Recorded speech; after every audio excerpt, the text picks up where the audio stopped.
తమిళనాడులో ప్లస్ గుజరాత్లో భారతదేశంలో ఏ కంపెనీనైనా రావాలంటే ఇన్వెస్ట్మెంట్లు పెట్టాలంటే మ్యానుఫ్యాక్చరింగ్ సెక్టార్కి ఈ రెండు హబ్గా తయారైనవి.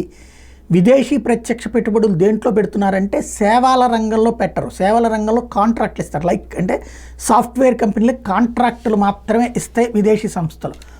అలా కాకుండా భారీ ఎత్తున రంగంలోకి దిగేది మ్యానుఫ్యాక్చరింగ్ సెక్టార్లో మాత్రమే చేస్తారు.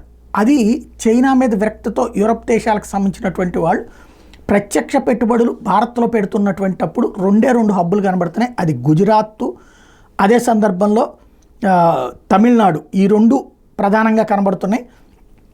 Bright spots for foreign investments into India.